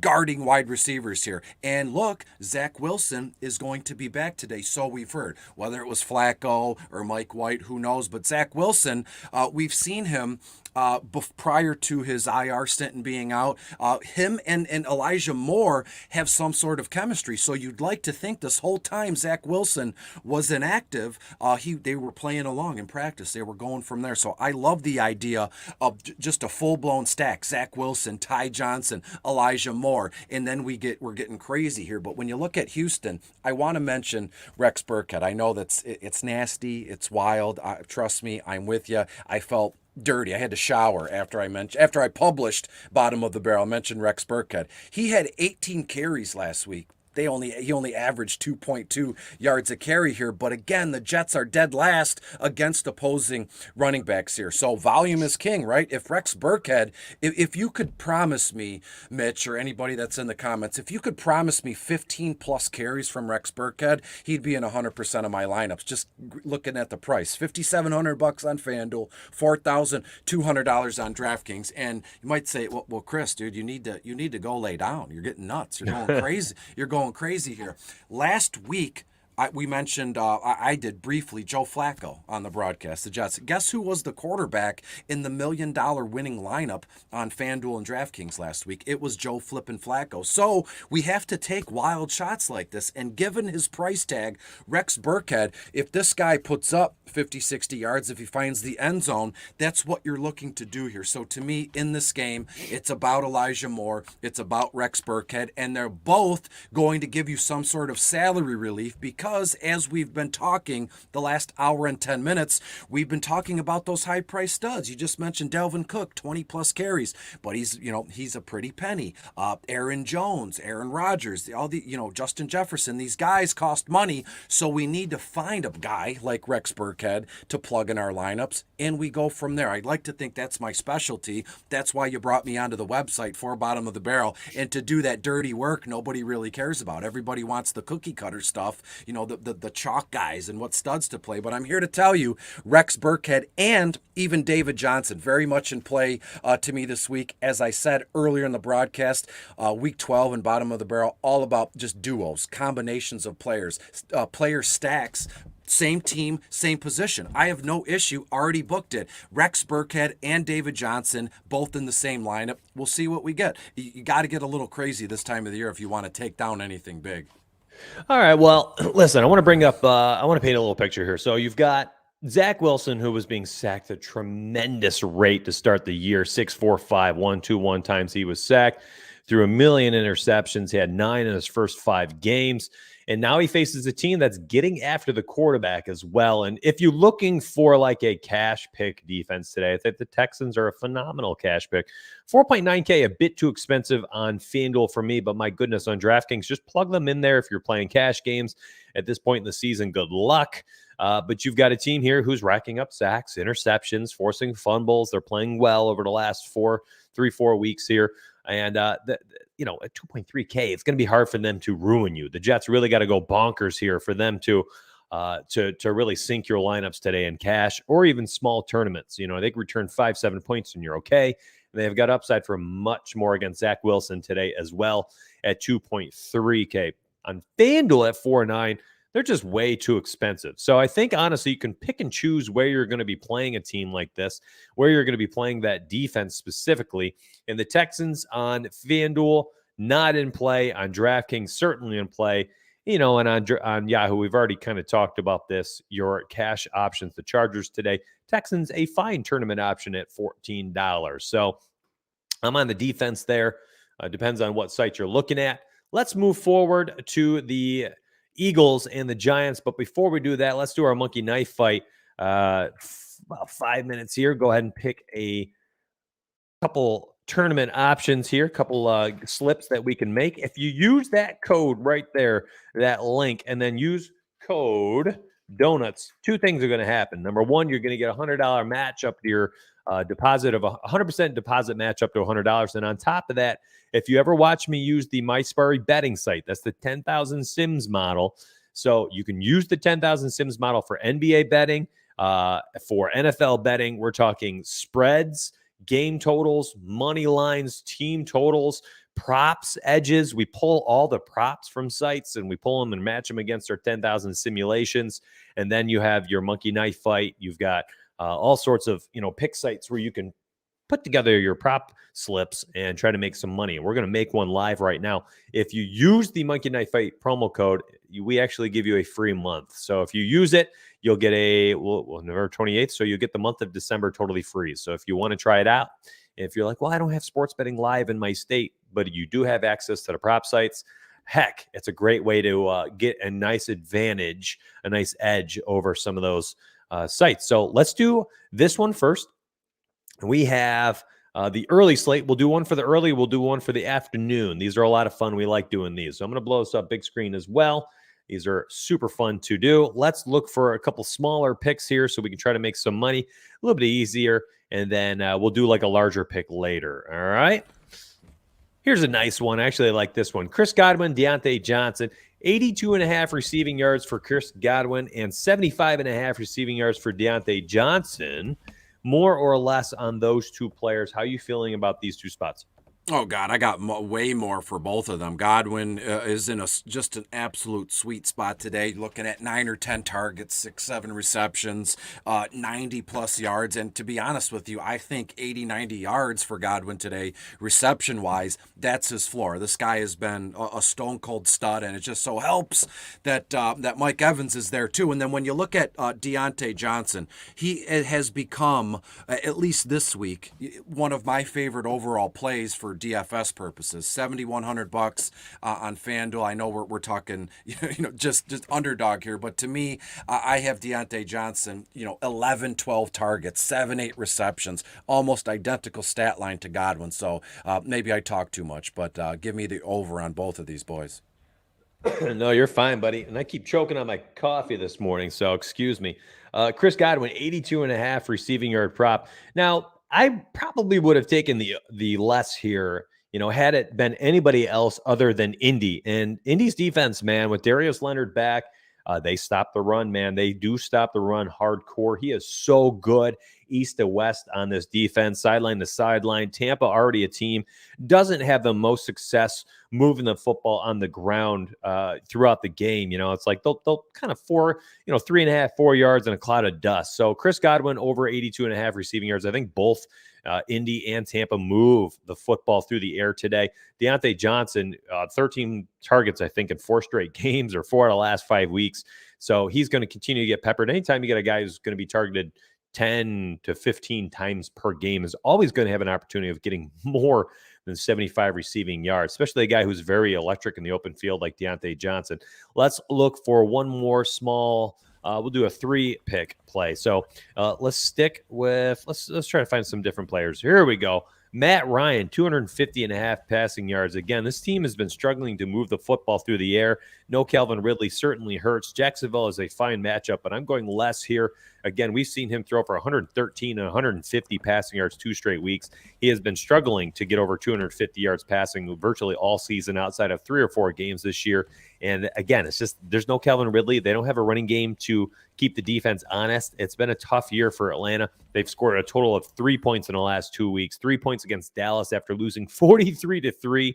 And they got blanked last week. I think the score was 25-0 against the Patriots. The matchup against Jacksonville is certainly better, but less than 250 yards passing.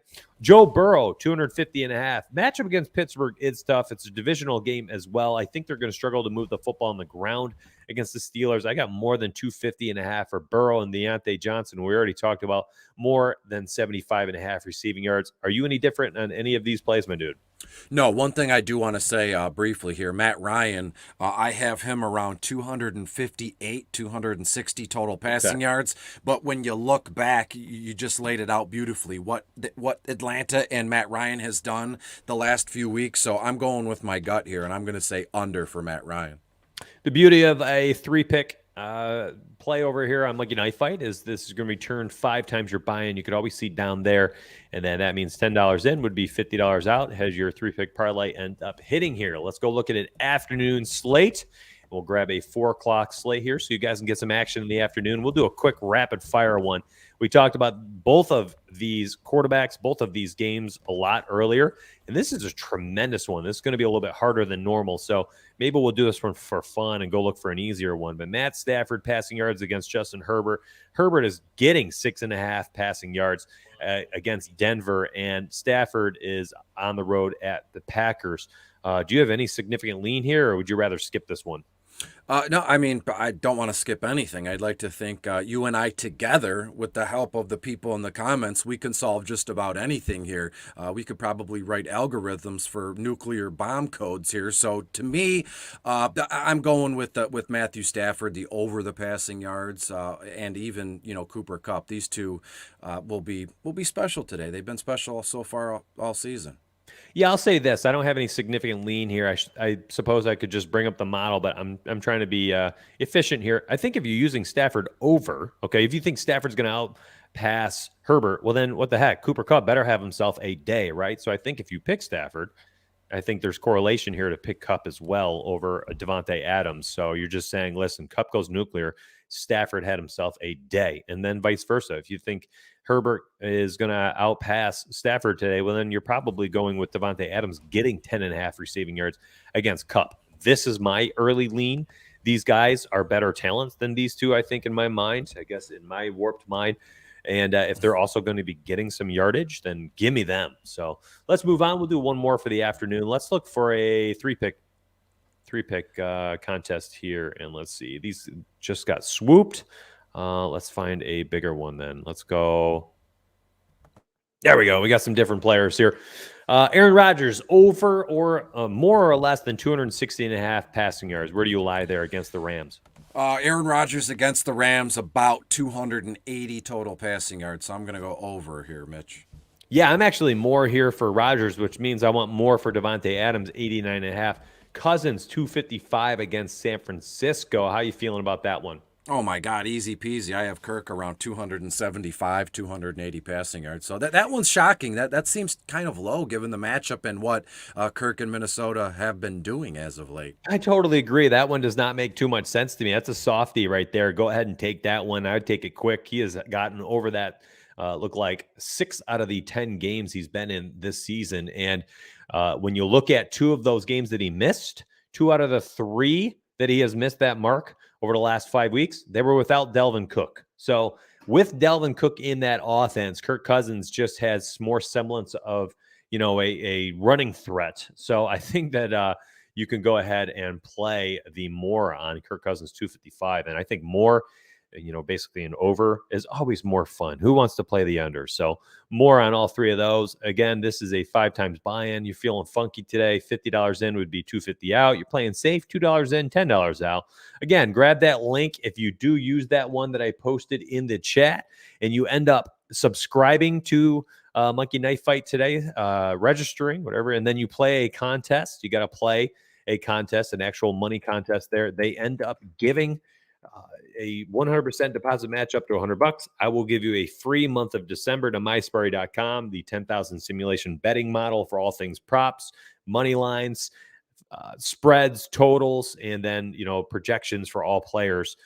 And by the way, they're not just like projection. It's not just a projections model. It's a simulation model. So then the stats you see, the projections you see are not projections per se. They're just the averages from those games. And are they accurate? Well, yeah, the model is up 26.5 units if you were playing just the grade A, B, and C betting units. And if you do that, well, then wouldn't the stat projections also be accurate as well if the betting model is? So there you go. You've got access to a betting model there at mysparry.com. Go ahead and give it a look. And if you want a free access to it, go ahead and use the Monkey Knife Fight promo code donuts. Let's move on, dude. We've got Philly and the Giants. How you feeling about this game? Another divisional game.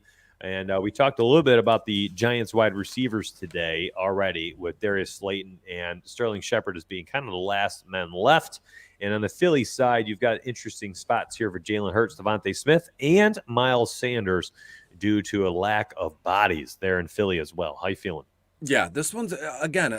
It's all I could say this for if you tossed me every game to start off, I would say almost the exact same thing. It might be boring, but every game is interesting week to week given the storylines. And this one as well. Philadelphia heads to New York to take on the Giants, and the Giants are getting 3.5 points at home. And the only reason I say that often is because it paints a picture of where the sharps and where the bettors think this one's going to go. To me, Jalen Hurts is unbelievably in play here. He's $8,400 on FanDuel, DraftKings $7,300. As I mentioned, 10-15 minutes ago when I sat down to do Week 12 bottom of the barrel, I noticed Jalen Hurts was the most expensive quarterback on the slate given Thursday games and things along those lines. But to me, I want everything and anything to do with the Philadelphia Eagles today. Jalen Hurts, Miles Sanders, Devonta Smith. Just something has been speaking to me about Dallas Goedert. I don't know if you've noticed this, but Goddard has been not in the news per se, but just mentioned a lot on social media. And they gave him this huge contract extension here, and they just love this guy. Everybody, the fans love this guy. The organization loves this guy. So I don't think we can kind of turn away from that here. Dallas Goedert on FanDuel, $5,900, a little bit expensive for my blood in terms of a tight end, but on DraftKings only $4,800.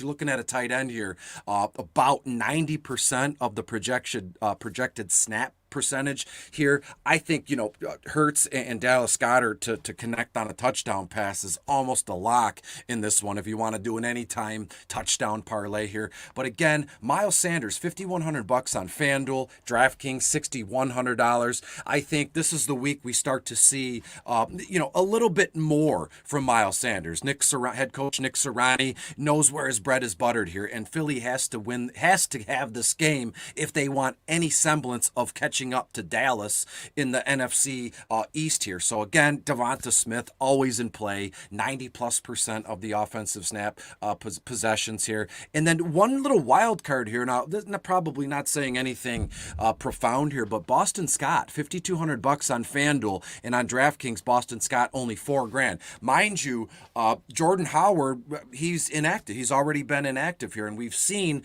the few weeks Miles Sanders was out. Jordan Howard and Boston Boston Scott were getting a ton of run here. I could see the same thing fly again here against the New York Jets, who are 26th overall against opposing running backs. But you could argue that Boston Scott plays a little bit of wide receiver as well, which the Giants are about 22nd overall against. So again, no issue. If you wanted to get wild, which I do every week, no more than week 12 here, Jalen Hurts, Sanders, Boston Scott, and Dallas Goedert. If you want to flip it around, just go Hurts, Scott, Devonta Smith, and Dallas Goedert. I love a four-man stack from the Philadelphia Eagles today in New York. Actually, like Devonta Smith each and every week for about 12 weeks now. He continues to be someone I've targeted. He makes every single one of my target pools for the DFS and Donuts playbook. He's always in play for me because I just love the game that this kid brings. I think he's a tremendous route runner. If he were playing for a guy like Justin Herbert or Kirk Cousins, as last year's Justin Jefferson, I thought he'd honestly be that this year. And we're just seeing, Jalen Hurts just doesn't have the accuracy from drop back to get him the football accurately enough. But Devonta Smith, man, all three levels of the game. This kid is an elite route runner as a rookie already. And I'm just going to continue to play him each and every week. The price tag is fair. $17 on Yahoo, $6,400 on FanDuel, $6,400 on Draftkings will be in play for me this week. Again, Jalen Hurts starting to get priced up. I'm uncomfortable across the industry at that current price tag. I do like Saquon Barkley on the other side for DraftKings, 6,300 PPR equity. If he gets the full complimentary amount of snaps today, I'll feel even better. I thought it was a good sign last week coming back and getting 62% of the snaps. I mean, shoot, that is basically like an RB1 heavy volume in 2021. So Saquon, I think his snap rate could go up a little bit more if this team cannot move the football through the air. If Kenny G and Darius Slayton are ineffective today, the Saquon Barkley is going to get some dump offs, right? I mean, Evan Ingram's clearly showing the Achilles just lack of burst this season. Does Barkley come back and get 8 to 10 targets this week? And any given week he can. He's very inefficient from snap to snap, but he definitely has a 70-yard touchdown in every realm of probability or possibility from snap to snap. So if he can finish with 18 touches, 140 yards and a touchdown, and if 17 of those touches went for 50 yards and one of them went for 80, then I don't care. I'm just looking at the final stat line that matters to me. So Saquon certainly in play on DraftKings for me. I have some interest at $24 on Yahoo as well. I am totally off the stacks in this game. I'm kind of looking at these guys as one-offs. Devonta Smith, one-off. Saquon Barkley, a one-off. Let's move on. Pittsburgh and Cincinnati. I'm going to let you run with this one again to start it off. I really like the way you're kind of painting the pictures of these games. Keep it going, brother.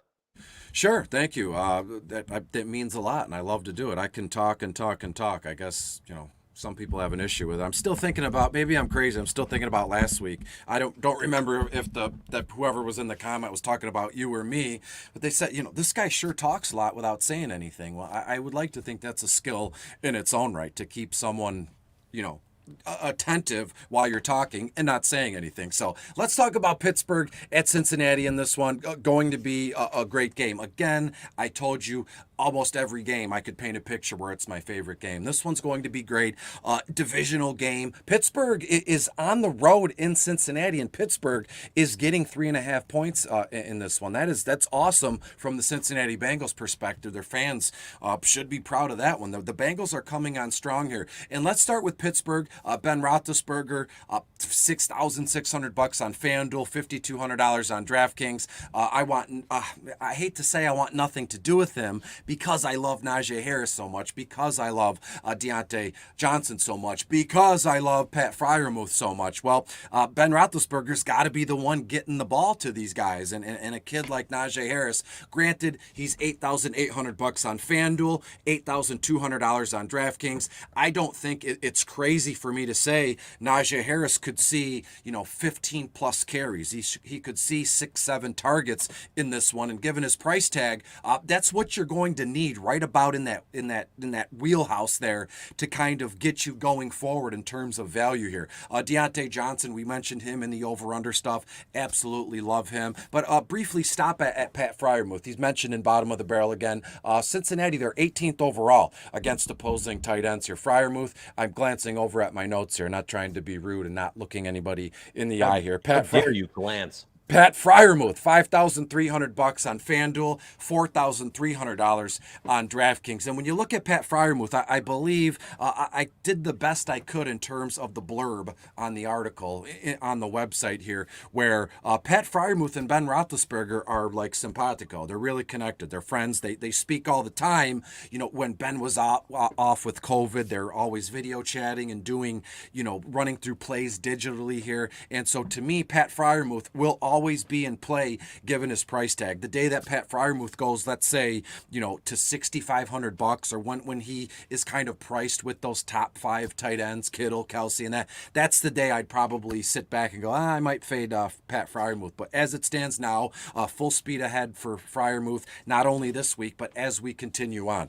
When we go to the Cincinnati Bengals side of things, I've gotten if someone in the comments here has sent me a question about Joe Burrow, just know I've gotten it, and I probably replied here, but I've gotten a lot of start-sit questions with Joe Burrow. Is it Joe Burrow, or DFS questions too? Is it Joe Burrow, Jimmy Graham? And then I reply back, Jimmy Garoppolo. I reply back, well, given, you know, the start-sit players you mentioned, I'd prefer Joe Burrow. And I love when someone asks me, you know, start-sit question, I give them an open, honest answer. Nope, I don't like that. Joe Burrow is making me nervous. I don't want to play him. Look at the matchup here. Burrow, $7,100 on FanDuel. On DraftKings, $6,200. In Pittsburgh, they're okay, about 12th or 13th overall in defending opposing quarterbacks here. But Burrow with Joe Mixon, as you put it so kindly, you know, a while ago, Mixon is just an absolute monster so far this season, and you just file that under things you love to see here. Mixon, $7,500 on DraftKings,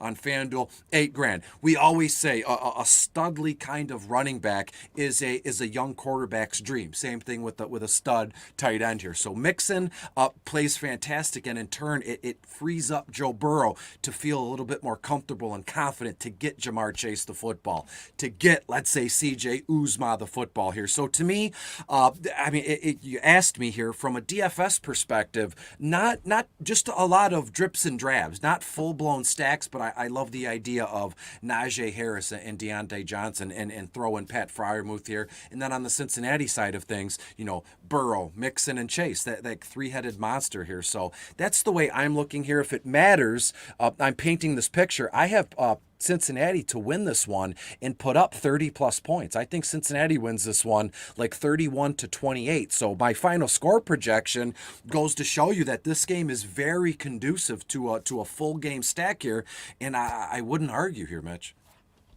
You know, I think one thing we need to remember here is the fact that in week 3, when these teams faced, Deontay Johnson was not there. The Steelers could not run the football. And Big Ben threw the ball 58 freaking times. Najee Harris had 19 targets, 14 receptions that game. Outrageous. And when you look at this game again, honestly, I'm not too sure what either team's going to do differently. I think Joe Mixon's going to get 20-plus touches, as he has in 3 straight games. I think the Steelers are going to throw the football a bunch because they can't run it. And when you look at, you know, kind of the pass distribution, the Steelers are running the ball just 37% of the time. That's awful for a team that has a guy whose arm and body seems to be disintegrating on the field. It does not make sense. I think that's terrible coaching. It's been totally overlooked by the media. And a guy who continues to throw the football a bunch in Big Ben, his price tag is fine. It's fair. It's acceptable. It's something you're actually intrigued on at $5,200 across the industry. You know, he's affordable, but goodness gracious, you just don't have the ceiling. You just don't have it. His highest game of the year was last week, 22.9 points, but every other game under 18. The other game he did have 18 points in was this game specifically, in a game where he threw the ball 58 times. So Big Ben, I mean, getting Chase Claypool back, I think, is helpful. You know, Chase Claypool can stretch the field, but Big Ben can't push the ball down the field. The touchdowns are not there. Fryermuth is taken over inside the red zone. Najee Harris is scoring a few touchdowns this year. Claypool just won on the season. That is something both you and I both warned about in best ball this season, talking about Big Ben just not getting the ball down the field. A guy like Chase Claypool scored 9 touchdowns his rookie year, but a lot of them were down the field targets. And we thought, 40 years old, and a weakening arm, not being able to push the football, it was going to be a Deontay Johnson season. We've seen that. Deontay, I think, is still affordable too, which is the wild part to me. Deontay Johnson at 6.6K, cash lock at wide receiver today, a walking, double-digit wide receiver, and on FanDuel, he's just 7.1K. He's also continues to be in play there. Does not make sense. Price tag is not really caught up to his opportunity, which is what we're looking for here. And over there on Yahoo, again, in play, just not priced up. You get him at $23, similar to Brandon Ayuk. He's going to be on the field a bunch. He's starting to get higher targets. Ayuk at 25% target rate. Deontay Johnson close to 30%. You can use both of them in cash, both of them in tournaments. Feel solid about it and move forward. Najee Harris, Joe Mixon, both in play as well. I'm not on either quarterback, but give me those key elements in the passing games, and let's move forward. So moving on to the Tampa and Indy game. So go ahead, paint us a picture here, my friend. How are you looking at this game? Are you worried about both defenses against the run? Are you worried about the quarterbacks at all in this one? No, not at all. And looking through my notes here, aside from Vegas and Dallas, on Thursday, this one, Tampa Bay at Indianapolis, has the highest overall over-under of the entire slate. I believe it opened at 51, and that was probably a few days ago. And as it stands now at this moment in time, 10:41 Eastern, Sunday the 28th, it's been bumped up to 53 total points in terms of over-under. Indianapolis is at home. They're getting 3 points. This one has all the makings to be, like an instant classic in a way, at least from, a DFS builder's dream here. Tom Brady, again, another guy who's just popped up in a ton of what I'm doing with the Study Hub, with what I'm doing with Fantasy Cruncher, and rightfully so. On FanDuel, TB12 is 8.2, and then on Draftkings, TB12 is $7,600. The Colts, 24th, 25th overall in terms of DVP here, but you always have to keep an open mind because the Indianapolis defense, with Darius Leonard, the maniac they call him, this guy is just, his motor is insane. You mentioned it, east to west. You love that, sideline to sideline here. But again, Tom Brady is an absolute stud, greatest of all time. I mentioned earlier in the week that I think that the NFL should make Tom Brady the first ever active Hall of Famer. And it was met with a lot of positivity. Nobody really argued it with me. But to me, this week, absolutely Tom Brady in play. And the question is, which way are you going to go with the wide receivers? Leonard Fournette, I think I'm all set with. Ronald Jones a second, absolutely not. Because the Colts, they're first overall in defending opposing running backs. I could see a game where Leonard Fournette just chips away 10, 12 carries. You're looking at maybe 35 or 40 yards. They're just using Leonard Fournette to kind of bridge the gap in between them taking shots with Mike Evans and Chris Godwin, and even, 20, 30-yard pass every once in a while to Rob Gronkowski here. So I always feel this way, right? Chris Godwin, Mike Evans, both reasonably priced. Godwin 7.6 on FanDuel, DraftKings, he is 7,000 even. And then Mike Evans, I believe he's $100 less than Godwin, 7.5 on FanDuel. Evans $7,200 on DraftKings. Now, as I'm talking here, you think I mentioned, who do we play, Godwin or Evans? And I feel like a teenage girl in the mall. Well, why have to settle for one of them? We can just buy both of them. We can use both of them. I see no issue with using both Chris Godwin and Mike Evans. I do, when you talk, Mitch, I do hear what you're saying. And right as we started the broadcast, you said a nice kind of way. I wrote it down, per usual. You said, if you want to leverage, a situation here, Godwin is probably going to be the more highly owned guy. He's going to see more 94.5% of the offensive snaps in comparison to Godwin and his price, and 80% of the total snaps. If you want to leverage the situation, then you go with Mike Evans. You stack Mike Evans, and then I believe you mentioned TB12 and Pittman in the same game here, and that's true. But again, if you're going to enter hundreds of contests, make a few with Godwin and Evans. If you're going to be normal and only play like 5 or 10 contests, I see no issue rostering both Godwin and Evans here. The rest we can fill in later. On the Indianapolis side of things, we know Jonathan Taylor, the most expensive running back price-wise on the slate here, rightfully so. Tampa Bay, they're 6 6th overall against opposing running backs here. And look, the Tampa Bay defense of last season, the Super Bowl winning defense here, they're just not there as it stands now here. But Jonathan Taylor, he's one of those things where I don't care what the matchup is. They could be playing on the moon with no gravity, and I'm still going to roster Jonathan Taylor based on the workload, based on the fact this kid can just take it to the house. I saw a clip of the GM and the head coach, like it was a hidden camera kind of thing in the locker room, and they were just gushing over JT. So why should we feel any different? Jonathan Taylor always in play, kind of, shoehorn him in your lineups here. And then again, Michael Pittman. We've talked about Pittman several times in the length of this broadcast. While you were talking last, I got a text message from one of my coworkers, a fellow behavioral therapist, said, who, Michael Pittman Jr. or Antonio Gibson? And I looked down at my phone. I said, you know what? It's Michael Pittman Jr., not close, based on the workload, based on the game script here, because I have this one popping off for, let me find my notes here, popping off for probably like a 31-28 kind of final in this one. So it's going to go back and forth. It's going to be fantastic. Full game stack is available both for Tampa and Indianapolis, but just be mindful. A lot of other folks think the exact same way I do in terms of stacking this game. I want to show my friends something here. So one of the cool things about being a member of TeamRiserFall.com is you actually get access to Fantasy Cruncher. You get $20 a month over there, so you can use it towards all access on their site as well. Now, this is a pretty sick thing I'm about to show y'all, and I thought it was super important to bring up. Fantasy Cruncher has this thing called lineup study. Now, we use this to make ourselves better at all things DFS. We study winners, we study winning trends, we study professional players, and then we apply that information. We try to emulate success, all right? Last week, 2 entries into the Millie Maker. Look at this.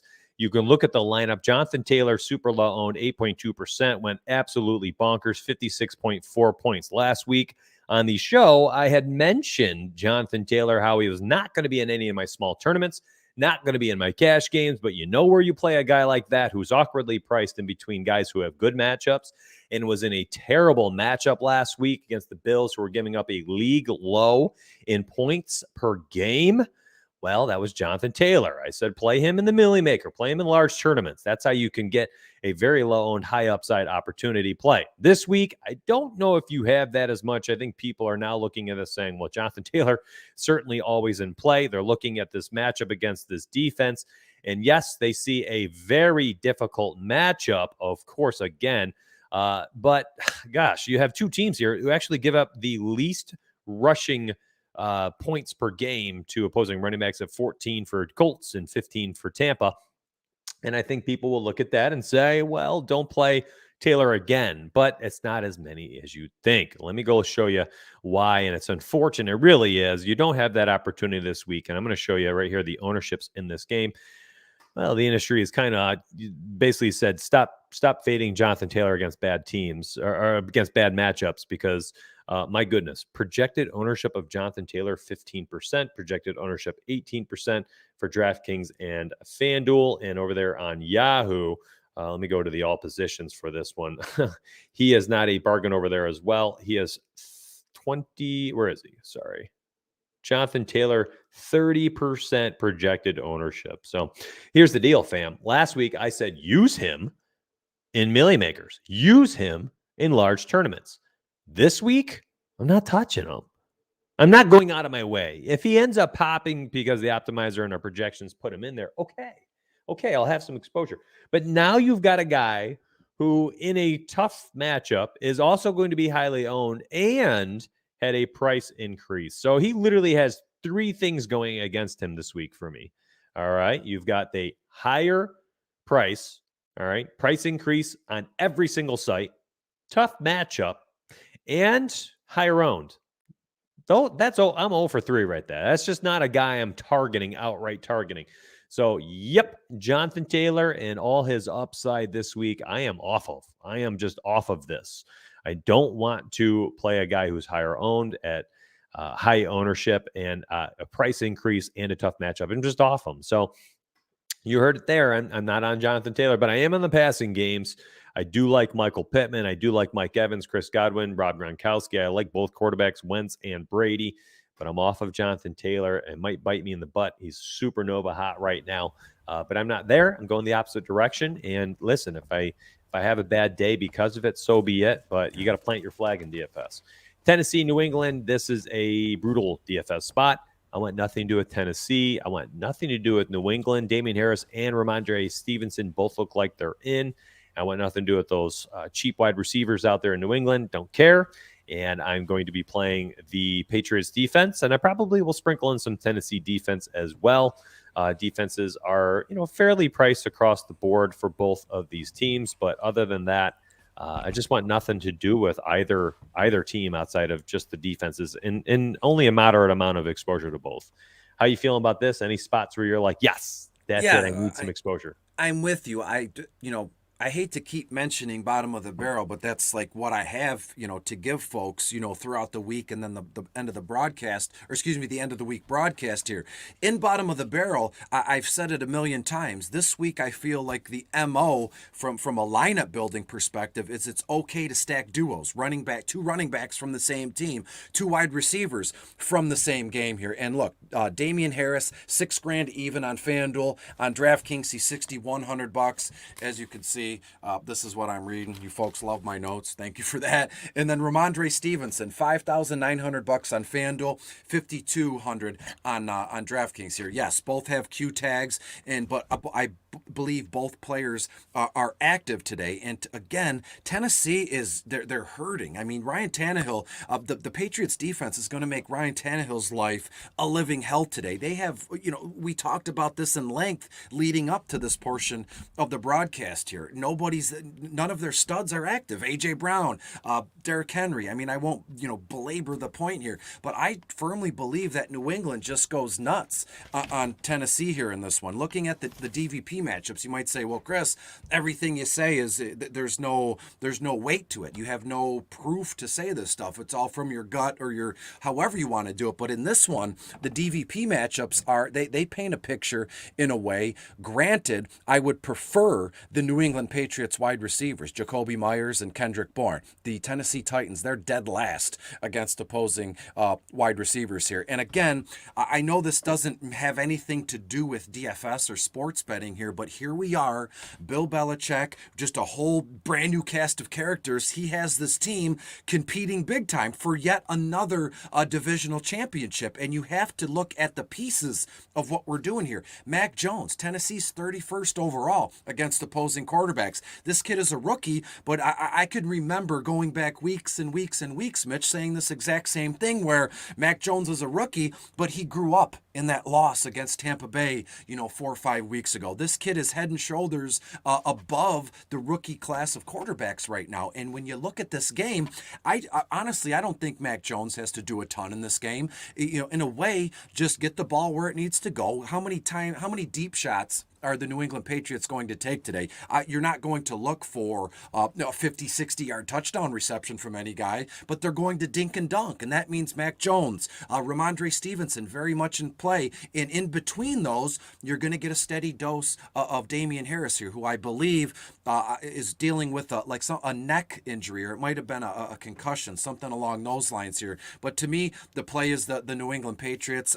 Against when you go to Tennessee, from a DFS perspective, absolutely nothing appetizing. I would leave Tennessee for a sports book or underdog, and we go from there. But to me, it's all about the New England Patriots. And again, you have to get nuts, you have to get wild. And I have no issue with Mac Jones, Stevenson, Harris, and even a combination of Kendrick Bourne or Jacoby Myers in this one. And we'll see what we get, because the final score here, looking back through for everything I have New England winning this one 28 to probably around 21 here. So Tennessee, they'll hang a couple points, and that'll just keep New England and Mac Jones here kind of pedal to the metal, pushing the ball here. So England Patriots, to be honest with you, one of my, I don't want to say favorite, but one of the more sneakier stacks today in Week 12.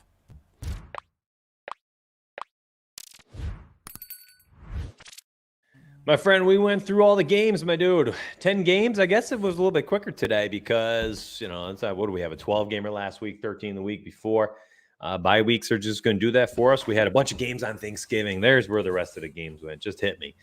So we've got a shorter slate. We did our underdog. We did our monkey knife fight. We kind of broke down everything, our thoughts, our opinions, some of the lineup construction we're looking at, different ways we're stacking lineups. It went well. It went smoothly. You crushed it as usual, my man. I appreciate you being here.